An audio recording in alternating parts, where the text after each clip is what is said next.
जय Hind my friend. आज हम डिस्कस करने वाले हैं बीपीएससी में जो क्वेश्चन पूछे जाते हैं और उसके जो टॉपिक होते हैं, मुख्य टॉपिक होते हैं। जैसे कि मैं आज बात करूंगा पृथ्वी के आंतरिक भाग के बारे में। तो पृथ्वी के आंतरिक भाग के बारे में जो हमें उसके अंदर क्या क्या चीज़ पढ़ना है, जो कि बीपीएससी पॉइंट ऑफ व्यू से काफ़ी ज़्यादा इम्पोर्टेंट है, जो कि क्या है, एनसीईआरटी बेस्ड है। अगर आप इन सब चीज़ों को पढ़ लेते हैं तो आपका क्या है, बेसिक से जो है एडवांस लेवल तक की आप तैयारी कर सकते हैं। तो थोड़ा सा देख लेते हैं इसको। देखिए, पृथ्वी के आंतरिक संरचना मुख्य टॉपिक जो आपके बेस को क्या करेगा, बूस्ट करेगा, जो कि आपके बेस को काफ़ी ज़्यादा मजबूत करेगा। और आपको ये भी पता होगा कि वास्तव में मुझे क्या क्या पढ़ना है।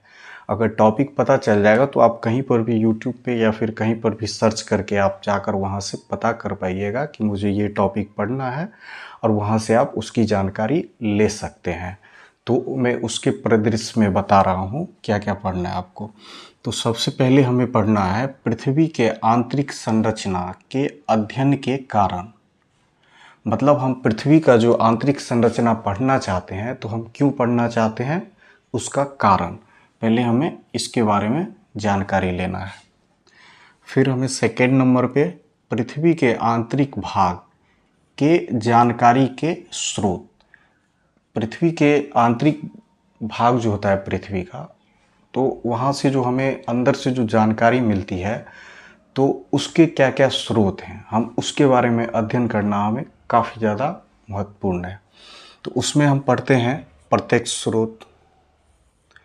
तो प्रत्यक्ष स्रोत में हम पढ़ते हैं क्या क्या, ड्रिलिंग प्रोजेक्ट, फिर खादान, फिर ज्वालामुखी। इन तीनों चीज़ों को हम किस में पढ़ते हैं, प्रत्यक्ष स्रोत में, इसमें हम पढ़ते हैं। इसके बाद हम बात करते हैं अप्रत्यक्ष स्रोत की।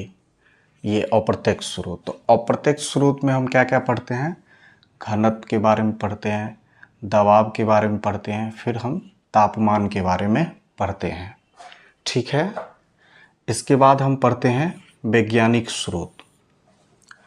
तो ये जो वैज्ञानिक स्रोत है, तो इस वैज्ञानिक स्रोत में हम पढ़ते हैं भूकंप विज्ञान। हम भूकंप विज्ञान के बारे में पढ़ते हैं, जो कि एक टॉपिक है, एक बड़ा टॉपिक है, जिसमें हम पढ़ते हैं भूकंप मूल, जिसको हम अभिकेंद्र बोलते हैं, इसके बारे में।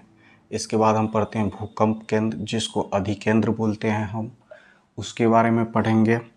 फिर हम पढ़ेंगे भूकंपीय तरंगे, इसके बारे में अध्ययन करेंगे। इसके बाद हम अध्ययन करेंगे भूकंपीय तरंगों के प्रकार, इसके बारे में, भूकंपीय तरंगों के प्रकार, इसके बारे में हम अब अध्ययन करेंगे। तो उसमें हम क्या क्या पढ़ेंगे, तो फर्स्ट नंबर पे हम पढ़ेंगे भूगर्भिक तरंगे, और सेकंड हम पढ़ेंगे सतही तरंगे, जिसको सरफेस वेव बोलते हैं। ठीक है। अब भूगर्भिक तरंग में हम दो पढ़ते हैं, एक तो प्राथमिक तरंग के बारे में पढ़ेंगे, और सेकंड पे क्या, द्वितीयक तरंग के बारे में पढ़ेंगे। प्राथमिक तरंग को पी वेव बोलते हैं और द्वितीयक तरंग को एस वेव बोलते हैं, इसको एल वेव बोलते हैं।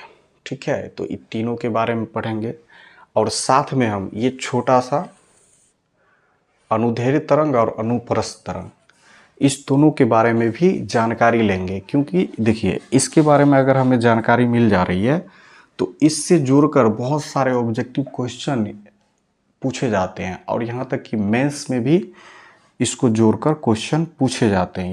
यहाँ से आप मेंस के भी बहुत सारे क्वेश्चन बना सकते हैं इस टॉपिक से। तो आपको ये मुख्य मुख्य बातें, इन सब चीज़ों पे ध्यान देना। इसके बाद हम पढ़ेंगे भूकंपीय छाया क्षेत्र, इसके बारे में अध्ययन करेंगे। किसके बारे में, भूकंपीय छाया क्षेत्र, जो कि 105 डिग्री से 145 डिग्री तक होता है, इसके बारे में अध्ययन करेंगे। इसके बाद हम पृथ्वी के आंतरिक भाग में उपस्थित विभिन्न परतें, जिसमें हम फर्स्ट पढ़ेंगे क्रस्ट के बारे में, सेकंड में हम पढ़ेंगे मेंटल के बारे में, थर्ड में हम पढ़ेंगे कोर के बारे में, और इसके बाद हम पढ़ेंगे भूचुंबक के बारे में। ये भी एक टॉपिक है। इसके बाद लास्ट में हम पढ़ेंगे ए प्राइम लेयर के बारे में। इसके बाद हमें पृथ्वी के आंतरिक संरचना में कुछ नहीं पढ़ना, यहाँ पर ये क्या हो जाएगा, समाप्त। और इतना जानकारी अगर आप ले रहे हैं और यहाँ से हर एक टॉपिक को पढ़ ले रहे हैं तो आपका बेस क्या हो जाएगा, वो बेसिक से एडवांस हो जाएगा। यहाँ से आप इतनी जानकारी आपको मिल जाएगी। और यहाँ से जितने भी टॉपिक आपको दिख रहे हैं वो सब का एक सेपरेट वीडियो अलग अलग से 10-15 मिनट 20 मिनट का वीडियो मेरे चैनल पर आपको उपलब्ध है। वहाँ जाके आप बिल्कुल अच्छे से पढ़ाई कर सकते हैं। अगर वहाँ पर आपको समझने में भी थोड़ी सी भी दिक्कत हो तो आप एक कमेंट कर सकते हैं, जिसको पढ़ने के बाद मैं आपको उसका उत्तर दे सकूँ। जय हिंद।